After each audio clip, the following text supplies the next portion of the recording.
हाय छात्रों, चलिए शुरू करते हैं आज की वीडियो। सब्जेक्ट है हाईवे इंजीनियरिंग, जिसमें आपकी अब जो क्लासें चल रही हैं वो क्लासें रिवीजन की चल रही हैं। रिवीजन में हम आपको जो इम्पोर्टेंट क्वेश्चन हैं, चाहे वो पार्ट 1 के क्वेश्चन हो चाहे पार्ट 2 के क्वेश्चन हो, उनको मैं आपको बता रहा हूँ। साथ ही जो कुछ क्वेश्चन 2-4 क्वेश्चन छूटे हुए हैं और एग्ज़ाम की दृष्टि से भी महत्वपूर्ण हैं, तो उनकी भी चर्चा हम इन वीडियो में करेंगे। आज जो हमने टॉपिक लिया है वह है रोड एक्सीडेंट। रोड एक्सीडेंट होता क्या है, इसके क्या कारण हैं और इस एक्सीडेंट को कैसे रोका जाए या इस पर कैसे नियंत्रण पाया जाए, ये हमने टॉपिक लिया है। ये टॉपिक हमने आपको पढ़ाया नहीं है अभी तक। यह टॉपिक जो है 3rd चैप्टर का है, जो कि छूटा हुआ था, तो उसको मैं यहाँ करा रहा हूँ। ये क्वेश्चन एग्जाम में पूछा गया है कि रोड एक्सीडेंट क्या है और इसको कैसे रोका जाए। इस क्वेश्चन से आप परिचित भी हैं, आपको अपने से पता भी है कि रोड पर एक्सीडेंट कैसे होता है, कौन कौन से कारण हैं जिनके कारण रोड पर एक्सीडेंट होता है और उन एक्सीडेंटों पर कैसे नियंत्रण पाया जाए। तो देखिए, शुरू करते हैं वीडियो। सबसे पहली बात कि सड़क पर दुर्घटना होती कैसे है। सड़क पर जो दुर्घटना होती है, होता क्या है उसमें, कभी कभी दो वाहन आपस में सामने से टकरा जाते हैं, कभी कभी दो वाहन एक दूसरे से पीछे से टकरा जाते हैं। वाहन जो चालक हैं वे अकुशल हैं, यानी वाहन चलाने की में वो पूरी तरीके से कुशल नहीं हैं। लापरवाही, जल्दीबाजी, हड़बड़ी इत्यादि के कारण क्या होता है, रोड पर हमेशा एक्सीडेंट होता रहता है, दो वाहन आपस में टकराते रहते हैं। तो यहाँ बात सिर्फ वाहन टकराने से नहीं है।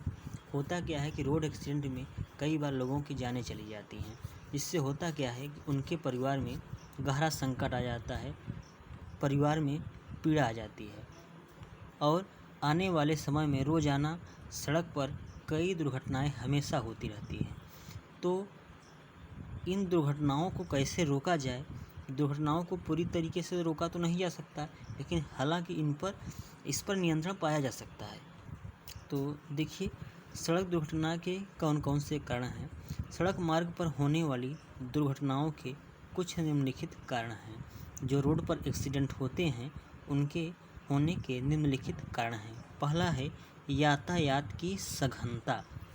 पहला नंबर है यातायात की सघनता, यानी सड़क पर जो यातायात चल रहा है, जो वाहन चल रहे हैं वह बड़ी मात्रा में चल रहे हैं, यानी यातायात की सघनता है, यानी सड़क पर जो ट्रैफिक है वह अधिक है।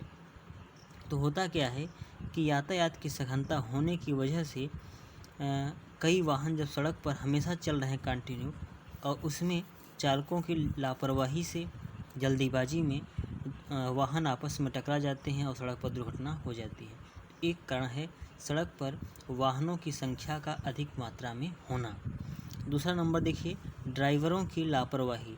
जो वाहन चालक हैं उनकी लापरवाही से कई बार दुर्घटनाएं होती हैं। अब वो उनकी लापरवाही, जैसे वे नशे में धुत हुए हैं, वाहन चलाते समय वे नशे में हैं, वाहन को जल्दीबाजी में, हड़बड़ी में एक स्थान से दूसरे स्थान पर जल्दी से पहुंचने में कि कितना शीघ्र वहां पहुंच जाएं। तो इन सब कारणों से होता क्या है कि भी सड़क पर दुर्घटनाएं घटित होती हैं। तो एक कारण हो गया आपका ड्राइवरों की लापरवाही। अगला कारण है दोषपूर्ण वाहन। जो वाहन है वह कैसा है, दोषपूर्ण है। जैसे वाहन के ब्रेक अच्छे से काम नहीं कर रहे हैं, जिससे होगा क्या कि वाहन को रोकने के लिए जब किसी कारणवश वाहन चालक को वाहन को रोकना पड़ता है तो वह शीघ्र ही वाहन को रोक नहीं पाता है, क्योंकि उसके ब्रेक इतने बढ़िया नहीं हैं। तो होता क्या है कि वाहन आपस में टकरा जाते हैं। वाहन के पहियों में घर्षण का ख़त्म हो जाना। जो वाहन के पहिए हैं वो एकदम चिकने हो गए हैं, यानी वह उसमें घर्षण नहीं है। ब्रेक कितना भी बढ़िया है तो होगा क्या कि जब वाहन चालक ब्रेक लेगा तो पहिए क्या करेंगे, फिसले जाएंगे। फिसलने से क्या होगा, दुर्घटनाएं हो जा सकती हैं। तो एक कारण हो गया आपका दोषपूर्ण वाहन। अगला नंबर है सड़क पर अपर्याप्त प्रकाश का होना। सड़क पर जो प्रकाश है वह नहीं है, यानी जो वाहन चालक है उससे आगे के मार्ग को साफ साफ देखा नहीं जा रहा है कि मार्ग पर कौन सी बाधा आगे पड़ी हुई है। यदि सड़क पर पर्याप्त प्रकाश होता तो होता क्या कि वाहन चालक को यदि कोई मार्ग में बाधा है तो उसको दूर से ही मालूम पड़ जाता और वह अपने वाहन की गति को नियंत्रित कर लेता। लेकिन अब जब सड़क पर प्रकाश नहीं है तो जो वाहन का जो प्रकाश है, वाहन की जो हेडलाइट है, उसी प्रकाश से काम चलाया जाता है। और जब वाहन का जो प्रकाश है वह पर्याप्त मात्रा में नहीं है, प्रकाश धीमा है, तो वाहन चालक को आगे का मार्ग साफ साफ अच्छे से नहीं दिख पाता, जिसके कारण भी सड़क पर दुर्घटनाएं होती हैं। तो एक कारण हो गया सड़क मार्ग पर अपर्याप्त प्रकाश का होना।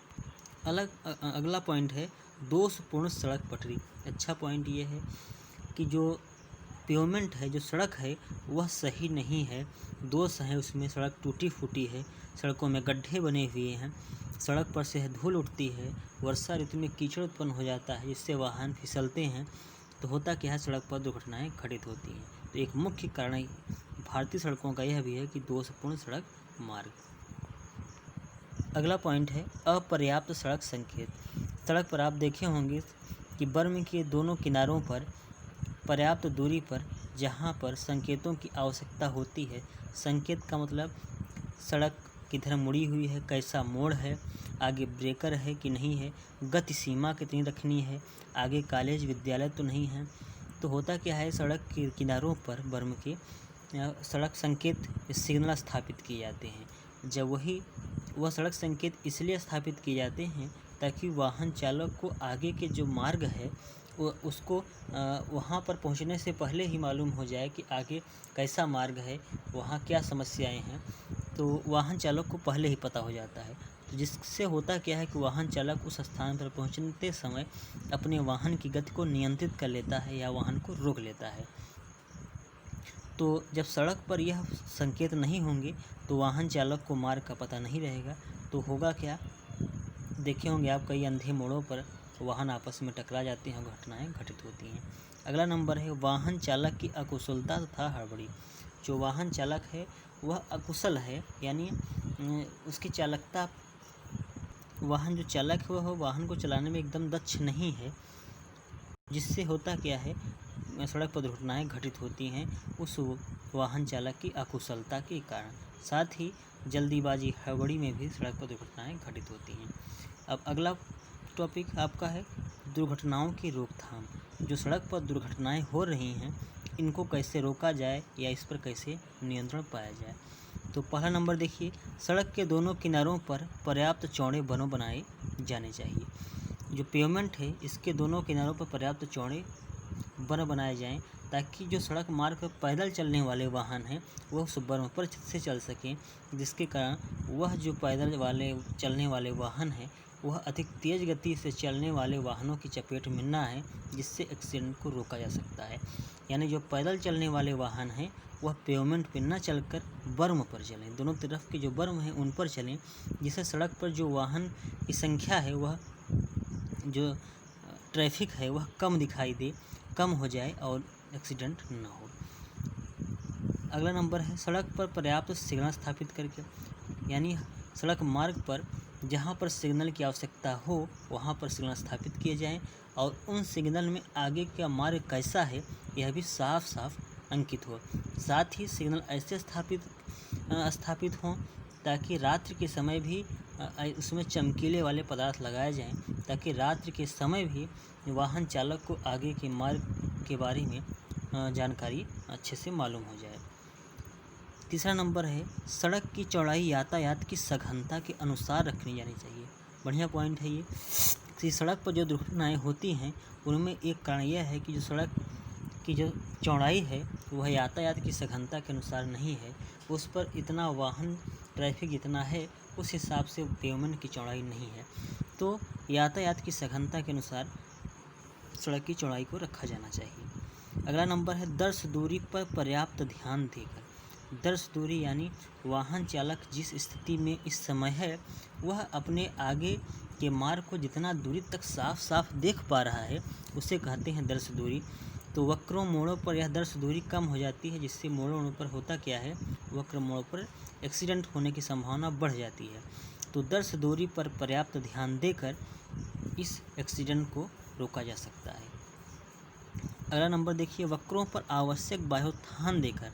वायुत्थान को हमने पढ़ाया है आपको, ई से प्रदर्शित किया था। ई इज इक्वल टू होता है क्या है, v² 127 r। तो वायुत्थान हमने बताया है कि सड़क का एक भाग नीचा होता है, एक भाग जो है बाहरी वाला वह ऊपर होता है। यह कहाँ दिया जाता है वायुत्थान, वक्रों पर दिया जाता है अपकेंद्री बल के प्रभाव को उदासीन करने के लिए, ताकि वाहन आसानी से वक्रों पर घूम सके, मुड़ सके। तो वक्रों पर आवश्यक वायुत्थान देकर इस एक्सीडेंट को रोका जा सकता है, ताकि वाहन जो है आसानी से वक्रों पर घूम सकें और एक्सीडेंट न हो, वह पेवमेंट से बाहर खाई की तरफ न गिर जाएं। इसलिए वक्रों पर आवश्यक वायुत्थान देकर इस एक्सीडेंट को कम किया जा सकता है या रोका जा सकता है। अगला नंबर देखिए, सभी रेलवे क्रॉसिंग पर आवश्यक रूप से फाटक व्यवस्था करके। भाई सड़क मार्ग पर क्या होता है, बीच बीच में रेल मार्ग भी पड़ते हैं। कई ऐसे रेल मार्ग पड़ते हैं जहाँ पर फाटक की व्यवस्था नहीं है, और सड़क मार्ग पर से हमेशा रेलवे क्रॉसिंग को पार करके लोग हमेशा निकलते रहते हैं। तो होता क्या है कि उन जो रेल मार्ग पर गाड़ियाँ चल रही हैं उनकी चपेट में सड़क पर चलने वाले लोग आ जाते हैं, जिससे दुर्घटनाएं घटित होती हैं। इसलिए सभी रेलवे क्रॉसिंग पर आवश्यक रूप से फाटक व्यवस्था को अपनाया जाना चाहिए, जिससे लोगों का आवागमन जो है मनमानी वह उससे रोका जा सके और दुर्घटना पर नियंत्रण पाया जा सके। अगला नंबर है, सड़क मार्ग की समय समय पर आवश्यक मरम्मत करके या नवीनीकरण करके। यानी जो सड़क मार्ग है जिस पर हमेशा वाहन चल रहे हैं उसकी क्या करना है, आवश्यक मरम्मत किया जाए समय समय पर या नवीनीकरण किया जाए। यानी जो सड़क की सतह है वह हमेशा ठीक रहे, सड़क दोष मुक्त रहे, उसमें गड्ढे, दरारें, कीचड़, मिट्टी, धूल इत्यादि न रहे। इसलिए सड़क की हमेशा समय समय पर मरम्मत की जाए या सड़क का नवीनीकरण किया जाए। इससे होगा क्या कि जो एक्सीडेंट हो रहा है सड़क पर उससे रोकने या उसको नियंत्रित करने में मदद होगी और दुर्घटनाओं से को रोका जा सकता है। तो ये आपका जो टॉपिक था वो कंप्लीट हुआ कि सड़क दुर्घटना होती क्या है, दुर्घटनाओं के क्या कारण हैं और उन दुर्घटनाओं को कैसे रोका जाए। भाई दुर्घटनाओं को पूरी तरीके से रोका नहीं जा सकता है, हालांकि इस पर नियंत्रण पाया जा सकता है। अब नियंत्रण कैसे पाया जा सकता है, जो सावधानियाँ बताई गई हैं इन पर पर्याप्त ध्यान देकर। इसके आगे की क्लास को हम आपसे अगले वीडियो में चर्चा करेंगे। Okay, thank you.